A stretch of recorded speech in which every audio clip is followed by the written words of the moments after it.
dari situ, oh ternyata dari kegiatan ini dapat income 5 juta. Bayangin ya, dengan silaturahim tadi buang 20 juta itu, yang hanya pulang perginya 20 juta. Terus akhirnya dapat income sebulan misalnya 5 juta rutin setahun. Jadi berapa? 60 juta. Which is 3 kali lipat ya. Udah tertutup, terus ada sisa 40 juta. Jadi begitu. Mindsetnya tuh ke sana ya. Iya.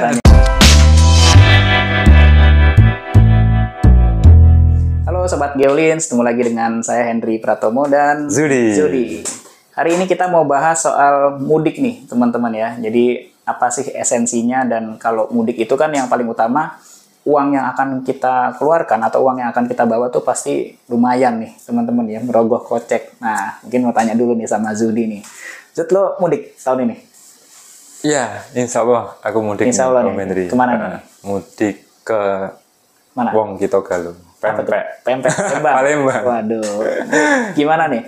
Udah dapet THR terus mudik, kira-kira nih berapa biaya yang akan dikeluarkan? Oh, nah iya, ini jadi mudik itu memang benar tadi kata Om Henry. Yang pertama adalah ada uangnya. Ada uangnya. Kalau nggak ada uangnya, ya nggak usah mudik. Ibaratnya kita mudik itu apa ya? Ya salah satu kos itu menjadi hal penting yang harus kita prioritaskan. Karena gini, oke lah ya, mudik ini tiket lah ya. Tiketnya itu sebenarnya kalau jelang lebaran kan mahal. Tapi ya aku belinya agak jauh-jauh hari gitu kan, jadi agak lebih murah. Ya katakanlah nih agak mepet gitu ya, jadi nggak bisa. Ke Palembang itu paling nggak satu orang nih ya, yang harga agak mepet lebaran gitu ya, yang harga peak season itu. Yang dari sebelumnya 700 atau 600 jadinya 1,5 ya. Itu satu orang. Oke, lumayan. Kemudian dikali pengali ya, kepalanya ada 4. Berarti satu kalau kali kan ada anak 4. Tergantung anaknya berapa nih? Hanya 2 lah. 2, ya, anak 3, anak 4 lain lagi. Nah, tergantung pengalinya, naik pesawat gitu. Tapi kalau naik bis kan lain cerita. Tapi yang jelas naik 2 kali lipat, Om Menteri. Pasti. Travel misalnya 400 jadi 800, pesawat 600 jadi 1,2 atau 1,5. Aku bulatin aja ya. Itu dikalikan 4, 1,5 itu kan 6 juta. Itu baru berangkatnya gitu kan. Belum pulang nih. Pulangnya nggak baca sama bikin karena ya pengen cepet-cepet kerja, pengen cepet-cepet balik Jakarta. Itu 12 juta. 12 juta sudah melayang sendiri nih teman-teman ya. Udah hilang. Terus kemudian ada yang namanya juga ketemu ponakan, ketemu saudara kan mungkin ya makan kemana kan ada yang bayar segala macam gitu ya. Itu biaya kayak gitu dihitung. Terus tinggal di sana makan kan nggak terus full numpang kan ya, harus kita ngeluarin uang untuk masak sendiri gitu kan ya, masak sendiri untuk makan jajan gitu makan ya. Misalnya liburnya seminggu gitu ya nggak aja satu harinya ya berapa ya 200.000 lah 200 budgetnya ya. Nah itu kalikan seminggu ya 1,5 gitu kan, berapa 13,5. Terus jajan-jajan di mall segala macam gitu 1,5 15 gitu ya. Terus kemudian naik Grab segala macam 500.000, ngasih ponakan 500.000 ya paling nggak 16 juta lah. Hampir kayaknya bisa 20 tuh kalau melayan. Iya, nggak berasa dibolatin 20 itu baru di Palembang ya Om Menteri. Aku mikirnya gini. Yang di luar itu ya, yang lebih jauh. Anggaplah orangnya tinggal di Sulawesi ya atau Kalimantan Utara. Aku lihat tiketnya gitu. Iya, tiketnya di atas 2 juta gitu. Anggaplah satu orang ya. Anggaplah 2 juta lah ya atau 2,5 gitu, 2,5 ya. Sama juga tadi anaknya 2 ya. Terus kemudian 2 orang tua gitu ya. Jadi 4 kan. Itu untuk pulang pergi udah 20 juta Om Menteri. Waduh. Ada kok sebenarnya, ada sih, nggak tahu nih lihat apa enggak di video ini. Temenku aku tanya, kamu mudik ke ini enggak? Dia di Sulawesi gitu ya. Iya. Berapa ongkosnya? Sekian, 2,5. Kan ini kan ya, jadi 20 juta. Terus tapi gini Om Menteri nggak tanya, kenapa sih kok bela-belain gitu? Nah ya, kenapa bela-belain? Nah, jadi gini. Ini kan sebenarnya perspektif orang beragama itu ada iman gitu ya, yakin gitu. Jadi ketika menghabiskan uang segitu, itu diniatinya adalah ibadah. Ibadahnya apa? Silaturahim gitu ya. Ketemu kalau di kampung ketemu orang tua gitu ya, kalau yang masih ada, atau kalau orang tuanya sudah meninggal ketemu saudara-saudaranya. Nyambung silaturahim gitu.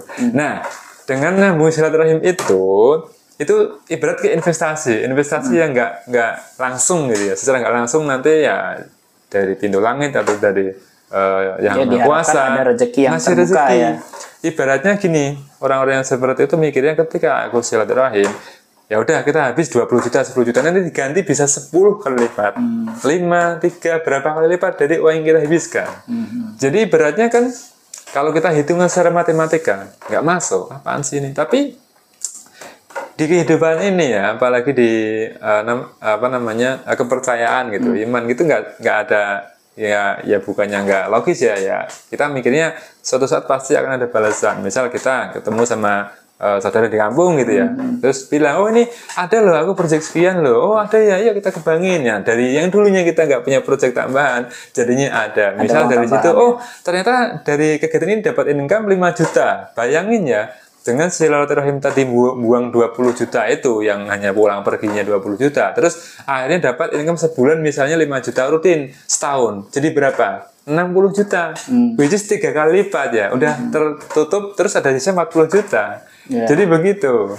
Mindsetnya tuh kesana ya. 20 juta nggak apa-apa hilang. Aku masih punya uang 40 juta. Dengan artian tadi ya, bisnis yang dibuatnya itu jalan dan menghasilkan income bersih 5 juta. Iya, kalau 5 juta, kalau misalnya 10 juta. Kalau 2 juta ya mungkin bisa ngepas gitu ya. Jadi berpikirnya itu. Aku juga mikir, oh bisa juga, benar juga ya.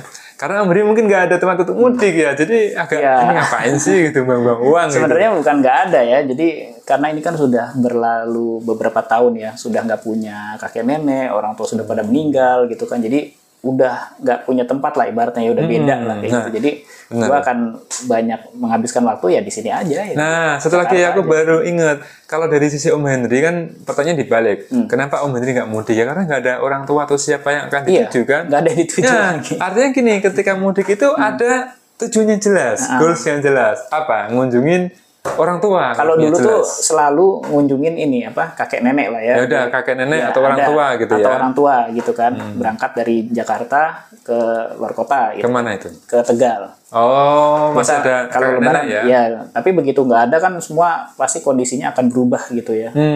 Udah beda lah ibaratnya. Jadi akhirnya udahlah di sini aja lah gitu. Nah ya, berarti sebenarnya Om Henry ya, kalau versi Om Henry mudik dengan biaya yang cukup wah itu make sense apa enggak? Nah, terkait make sense atau enggak sebenarnya balik lagi ke orangnya masing-masing gitu ya. Menganggap mudik itu seberapa penting gitu. Kadang-kadang memang kayak yang kasihannya sih untuk teman-teman yang mudiknya tuh jauh ya. Yang jauh tadi ongkosnya bisa 2 juta sendiri kayak gitu kan. Terus nanti di sana juga pasti dia akan keluar duit lebih banyak ya. Kayak lo aja mungkin anggaplah 16 sampai 20 juta ya. Yang rumahnya tempat mudiknya lebih jauh lagi bisa jadi lebih dari itu gitu kan. Ya kadang-kadang kalau misalkan kita yang penghasilannya nggak cukup atau kurang ya mungkin harus bersabar gitu setelah lebaran lah kayak gitu kan, baru mereka berangkat supaya lebih murah biasanya mungkin kayak gitu ya. Iya, tapi ya itu tadi memang kalau misalnya nggak ada uang, nggak ada istilahnya dana ya khusus untuk mudik ya udah tetap di situ. Iya, mau gimana lagi ya kan.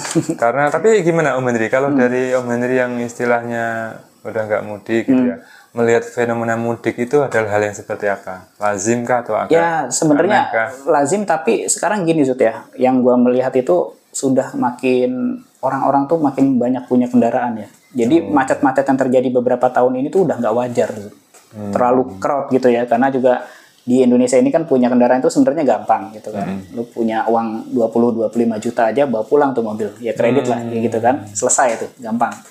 Ya itulah. Jadi kayak udah beberapa tahun kemarin gue juga udah nggak mudik juga ke Tegal, itu juga merasa enak begini aja lah daripada bisa di jalan. Jakarta Tegal itu normal kalau jalan nggak macet paling cuma 4 jam karena ada tol Cipali gitu kan. Nah, kalau mudik kayak gini bisa 12-14 jam. Ngeri kan? 3 kali lipatnya ya, macetnya ya. Mending nggak usah lah gitu. Ntar kapan-kapan aja kalau seandainya ada waktu, ada keperluan pengen ke Tegal setelah lebaran aja. Tapi Mas sebenarnya oke lah ya orang mudik itu memang ya oke aja. Setahun sekali ya. Yang penting uangnya ada, itu aja sih. Iya bener sih, kalau nggak ada ya. Ya. Lagian gini ya, aku pikir gini, orang yang dari kota terus kemudian mudik ke kampung itu harus punya pride gitu ya, bangga apa sih? Biasanya begitu. Kalau misalnya pulang nggak ada uang kan lah. Pulang kirim biasanya malu ya.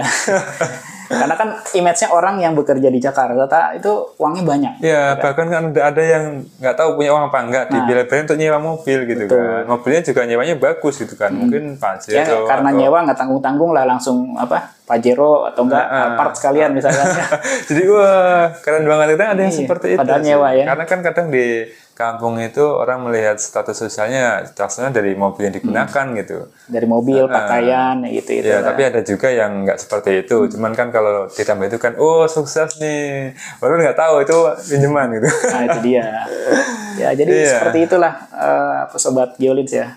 Esensinya dari mudik tadi, pengalaman dari saya, dari Zudi ya. Ya kurang lebih kembali lagi ke teman-teman lah gitu ya, mindsetnya itu lebih ke apa sih gitu ya. Tapi biasanya sih kalau ada uang, ada kemampuan kita untuk jalan ya, misalkan sehat ya nggak sakit ya badan, itu pasti rata-rata orang pasti mudik gitu. Nah, gimana Zud?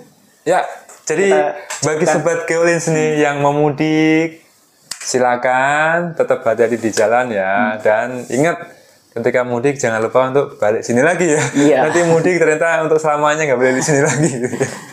Pulangnya jadi inget dulu, pulang kampung dan mudik itu yang dulu ada kontroversi itu kan. Ingat nggak sih dulu? Jadi nggak balik ya? Iya, zaman SIKM apa itu COVID itu. Nah, itu dia. Gitu. Oke, ya udah kita cukupkan materi kita. Nanti teman-teman kalau ada hal yang pengen dibahas silakan tulis di kolom komentar ya. Tunggu lagi konten dari kita berikutnya hanya di channel Geolins. Thank you. Dadah.